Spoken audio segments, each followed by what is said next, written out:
सोच और इकट्ठे हो जाना, कुछ नहीं कर सकते मोदी का कोई तोड़ नहीं है भाई। महंगाई ज्यादा हो रही है भाई साहब डीजल का देखो, कांग्रेस सरकार में होती डीजल 500 रुपए लीटर होता, आने 10 साल में उन्होंने 2-3 रुपए का डिस्टेंस रहा, ऊपर या नीचे रहा, महंगाई नहीं बढ़ी, महंगाई से मतलब बहुत नीचे रही, और हमारा जो मतलब देश में भारत का डंका बज रहा है। नमस्कार साथियों, 2024 के चुनाव को लेकर जनता की राय जान रहे हैं। आस्था स्पेशल ट्रेन में बैठे हैं, ये वही लोग हैं जो अयोध्या से प्रभु श्री राम के दर्शन करके अब अपने अपने गंतव्य की ओर जा रहे हैं। तो अब इनसे जानते हैं, इनसे पूछते हैं कैसी व्यवस्थाएं थी, अयोध्या के बारे में इनका क्या कहना है, योगी जी के बारे में इनके क्या विचार है, और विशेष तौर पर 2024 के चुनाव को लेकर ये तमाम राम भक्त इस बार किसे देखते हैं, और क्या मोदी सरकार तीसरी बार आ पाएगी या नहीं आ पाएगी। तो इनसे जानने की कोशिश करते हैं। तो भाई साहब, सबसे पहले तो आप ये बताइए कि आप अयोध्या के दर्शन करके आए हैं, वहाँ की व्यवस्थाओं के बारे में क्या कहेंगे, और अयोध्या को देखने के बाद अब आपके मन में क्या सवाल है कि अयोध्या का डेवलपमेंट हुआ है या नहीं हुआ है। अयोध्या का डेवलपमेंट, हम पहले गए तो वहाँ टेंट में रामलला रहते थे, और आज वो दुनिया का पहला अजूबा बन चुका, 8वां नहीं पहला अजूबा है आज के उसमें।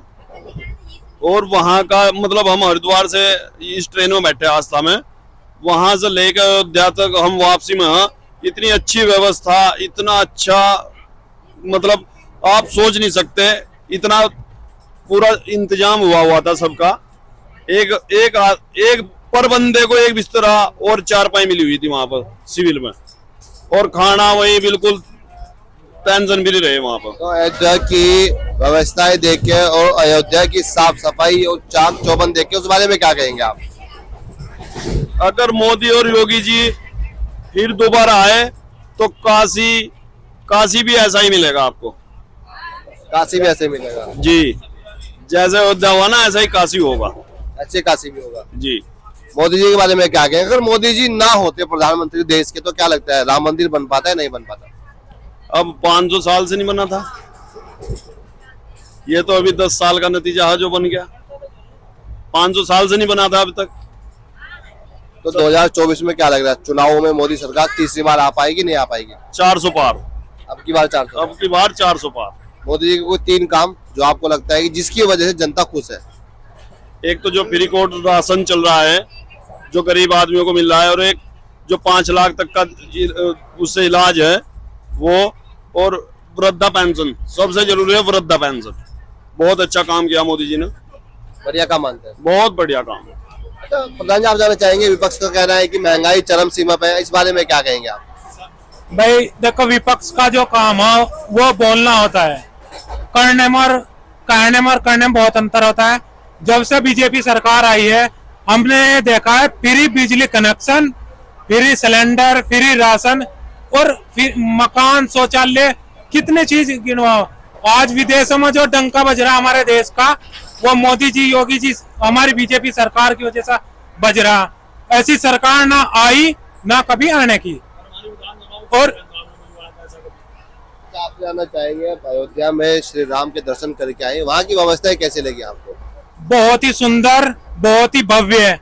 इस ऐतिहासिक पल के हम साक्षी है। हम अपने आप को बहुत गौरवान्वित मान रहे हैं कि हम वहां पर गए थे। बीजेपी सरकार ने इतनी अच्छी व्यवस्था करवा रखी ट्रेन में। और सबसे अच्छी बात भाई मेरी सभी से कहने की है, जितने ट्रेन के कर्मचारी, अधिकारी है, पुलिस प्रशासन है, सब विचार अपने बच्चों को छोड़कर 24 घंटे, और मतलब पता नहीं है निश्चित काल तक ये ट्रेन चल रही, यहाँ पर व्यवस्था में हमारी साथ लगे हुए है रात दिन। किसी यात्री को किसी प्रकार की कोई समस्या नहीं हो रही, बहुत जी लग रहा, बिल्कुल सामान जो जहां से रखा किसी का कोई चोरी नहीं हो रहा, बहुत आनंद में, बहुत अच्छा व्यतीत हो रहा। तो क्या लग रहा है, बीजेपी सरकार में देश की जनता फिलहाल खुश है। बहुत, मैं तो मान रहा भाई 400 नहीं 500 पार होने चाहिए, बहुत ही बढ़िया। 500 पार आने चाहिए, 500 पार। 500 पार आने का क्या कारण है, ऐसा क्या काम है ऐसे। भाई साहब नो बताओ क्या काम नहीं है। गरीब को राशन मिल रहा, बीमार को स्वास्थ्य कार्ड मिल रहा, फ्री इलाज हो रहा, बिजली का वो हो रहा फ्री, और सिलेंडर आ रहे इनके फ्री, सब्सिडी आ रही।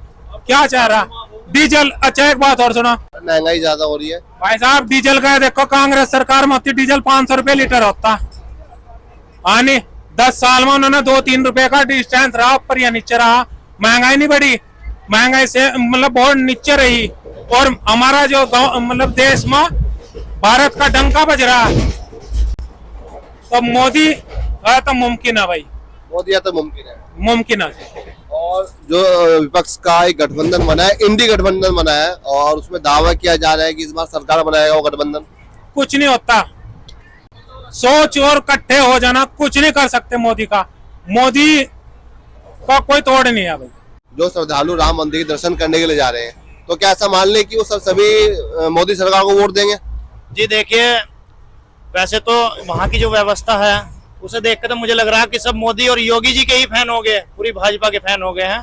बाकी वहाँ पे इतना अच्छा है, इतना मनमोहक दृश्य है कि जैसे ही राम मंदिर के आदमी दर्शन कर रहा है, ऐसा लगता है कि राम जी हमें अपने स्वयं अपने पास खींच रहे हैं। और इसे देखकर तो मुझे लगता है कोई ही दुनिया में ऐसा होगा, भारतवर्ष में ऐसा होगा कि भाजपा पार्टी को या मोदी जी को वोट ना करे।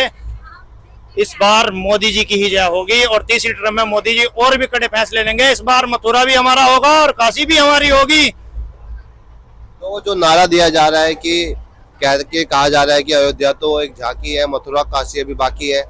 जी इस बार थर्ड टर्म में आप देखना, इस बार अभी आपने देखा हो ज्ञानवापी में पूजा शुरू हो गई है, और चुनाव के बाद कुछ ही समय बाद काशी भी हमारी होगी ज्ञानवापी में, और जी मथुरा में बहुत जल्द एक ऐसी ही आस्था स्पेशल ट्रेन फिर मथुरा के लिए भी चलेगी। ये देखो भाई, 10वीं चाय है श्रद्धालु खातर, 10वीं चाय बेचारे मतलब 24 घंटे हमारे साथ तत्पर तैयार है, खाना पानी। ये देखो पानी की बोतल दुनिया भर की, किसी प्रकार कोई दिक्कत नहीं है। इन बेचारों का बहुत सहयोग है। तो आपका कहना है कि आपको लगता है कि मोदी सरकार बेरोजगारी, महंगाई और इन सब से ध्यान भटकाने के लिए जानबूझकर धर्म का मुद्दा छेड़ती है? नहीं नहीं, ऐसा कुछ नहीं है। एक बार बताओ, 500 वर्षों से इस चीज का इंतजार हो रहा था। महंगाई लोगों को तब नहीं दिक्कत थी, और कहीं की महंगाई है, सब कुछ सारी सुविधा तो लोगों को मिल रही है, सब कुछ बढ़ोतरी पर तो है। अब वहाँ राम मंदिर बना, बहुत ने सवाल किया कि उससे रोजगार कहाँ मिलेगा। आज हमने वहां जाकर खुद देखा, रोजगार क्यों नहीं है। बड़े बड़े होटल बन रहे हैं, बड़ी बड़ी धर्मशालाएं बन रही है, अच्छी बस व्यवस्था है, बड़ी बड़ी कंपनियां वहां पे लग रही हैं, जमीनों के रेट बढ़ रहे हैं। और क्या चाहिए लोगों को? बहुत रोजगार मिल रहा है, सब कुछ हो रहा है, क्यों नहीं रोजगार मिल रहा भारत में? तो मंदिर बनने से बेरोजगारी दूर होगी, ऐसा आप मानते हैं? बेरोजगारी दूर हो रही है वहां पे। आप अब से वहां पे 5 या 10 साल पहले जाके देखते क्या हालत थी लोगों की। आज वहां जाके देखो, बाजारों में रौनक है, लोग खुशी से घूम रहे, झूम रहे, और जय श्री राम के नारे लग रहे हैं। और ऐसा नहीं है, वहाँ हर वर्ग का आदमी पहुंच रहा है, हिंदू भी, मुस्लिम भी, सिख भी, ईसाई भी, सब जा रहे हैं राम जी के दर्शन करने। ये भेदभाव विपक्ष कर रही है, और कुछ नहीं है। और कुछ नहीं है। अच्छा, आप जानना चाहेंगे भाई साहब, इनकी बात से आप सहमत है? मंदिर बनने से रोजगार मिला है अयोध्या में? बिल्कुल सहमत है मैं इनकी बात से। बिल्कुल सहमत है। अच्छा, आप बता सकते हैं किन किन लोगों को रोजगार मिला होगा वहाँ? कुछ आपने जैसे देखा, आप बता रहे हैं अयोध्या दर्शन करके आए हैं, तो क्या लगा आपको? जी जो वहाँ के पहले दुकानदार थे या मजदूर तबका के लोग थे, उन्हें वहाँ पे काम मिलने की बहुत प्रॉब्लम रहती, क्योंकि पहले वहाँ क्या था, एक इशू बना रहा था विपक्ष ने कि हिंदू मुस्लिम, हिंदू मुस्लिम, हिंदू मुस्लिम के पास नहीं जा रहा था डर में, मुस्लिम हिंदू के पास नहीं जा रहा था। आज वहाँ मोदी जी की सरकार में और योगी जी की सरकार में हमने देखा हिंदू मुस्लिम भाई भाई आपस में इतने अच्छे से हैं, एक दूसरे से वो सामान भी खरीद रहे, एक दूसरे के घर वो आ जा भी रहे, मेहनत मजदूरी भी एक दूसरे के यहाँ चल रही है, व्यवसाय सब चल रहे हैं, बिल्कुल कोई दिक्कत नहीं है। हमने वहाँ जाकर देखा, हम तो उत्तराखंड से हरिद्वार से गए वहाँ, हमने जाकर देखा ऐसा वहाँ कुछ नहीं है, कोई भेदभाव नहीं है, सब आपस में मिल बांट कर खा रहे, और बहुत अच्छी व्यवस्था है, सब रोजगार बहुत अच्छा चल रहा है लोगों का, सब बढ़िया, सब बहुत अच्छा है। क्या कहेंगे भाई साहब, आप बताइए क्या कहना चाह रहे हैं? क्या बढ़िया लगा आपको? सबसे बढ़िया क्या लगा? सबसे बढ़िया ये है कि ट्रेन में हम जैसे ही बैठे थे ना, तो हमारा सामान जो जहाँ था वहीं का वहीं, शिविर में जहाँ सामान जो का, तो बिल्कुल चोरी नाम का कोई चीज है, सच का राम राज था, सच में ही राम राज था, जो जिसे बोलते हैं ना कि राम राज था, वो हमने राम राज का आनंद लिया वहाँ पर। आनंद लिया जी। व्यवस्थाएं कैसी लगी यूपी की, अयोध्या की? व्यवस्था का तो आप पूरी ट्रेन है, वैसे तो बहुत लोग पहुंच रहे हैं, लाखों की तादाद में श्रद्धांजलि वहां जा रहे हैं, एक पैर पे पैर भी किसी का नहीं रखा जा रहा, लाखों की तादाद में भी इतनी अच्छी व्यवस्था है, चाक चौबंद है, और पुलिस प्रशासन भी बहुत सहयोग कर रहा है हर तरीके से, कोई दिक्कत नहीं है, बहुत अच्छे साक्षात दर्शन हो रहे हैं। कुछ लोग ऐसे हैं 2-2 बार दर्शन कर रहे हैं दिन में, लाखों लोगों के पहुंचने में भी 2-2 बार दर्शन हो रहे हैं, इतनी अच्छी व्यवस्था है। तो व्यवस्थाओं का तो बात यह है, और खाने पीने की कोई परेशानी नहीं है, हर जगह शिविर लगे हुए हैं सरकार की तरफ से, लोगों की तरफ से, पानी की व्यवस्था बहुत अच्छी है, लोगों को बाहर जाकर पानी की, नहाने की, इन चीजों की बहुत समस्या रहा है। उस चीज का बिल्कुल भी कोई वहाँ प्रॉब्लम नहीं है। बहुत अच्छे से जगह जगह पानी की सुविधा है, जगह जगह नहाने की सुविधा है, बहुत साफ सफाई है। कोई नहीं कह सकता कि हाँ वहाँ लाखों लोग डेली पहुंच रहे हैं। लाखों लोगों के पहुंचने में भी ऐसा चमक दमक पड़ी है। बहुत अच्छा भव्य सुंदर राम मंदिर। जय जय श्री राम, जय श्री राम। क्या कहते हैं भाई जी, क्या कह रहे हैं? वो जो पहले वो जो कहते थे ना कि यहाँ मस्जिद थी और मुसलमानों के लिए बहुत गलत हो गया, उन्हें भी जमीन दी गई। जैसे मंदिर को दी गई ऐसे मस्जिद के लिए जमीन भी दी गई वहां से। अब वहाँ मस्जिद भी बनेगी और उसका भी उद्घाटन मोदी जी ही करेंगे, देखना तुम। उसका उदाहरण भी मोदी जी मोदी जी ही करेंगे। इलेक्शन के बाद मस्जिद का जो उद्घाटन होगा वो भी मोदी जी के हाथ से ही होगा। चलिए, बहुत बहुत धन्यवाद आप तमाम लोगों का। इसी तरह लोगों से बातचीत करते रहेंगे। इन्होंने अपनी अपनी बात रखी, अयोध्या दर्शन करके इन्होंने कहा कि व्यवस्थाएं बहुत ठीक थी और कह रहे हैं कि सब कुछ हमें बहुत बढ़िया लगा। इनका दावा था कि मोदी जी की जो योजनाएं हैं उनसे आम जनमानस को लाभ मिलता है। इनका कहना है कि इस बार मोदी सरकार 500 पार जाएगी। अभी तो आने वाला समय ही बता पाएगा दोस्तों। इस बारे में कहना तो बहुत ही सवाल कठिन होगा, पर फिर भी ज़्यादा लोगों से हम बातचीत करते रहेंगे, आपकी लोगों से बातचीत कराते रहेंगे। तब तक के लिए एक बार फिर आप सभी को नमस्कार, जय हिंद, वंदे मातरम।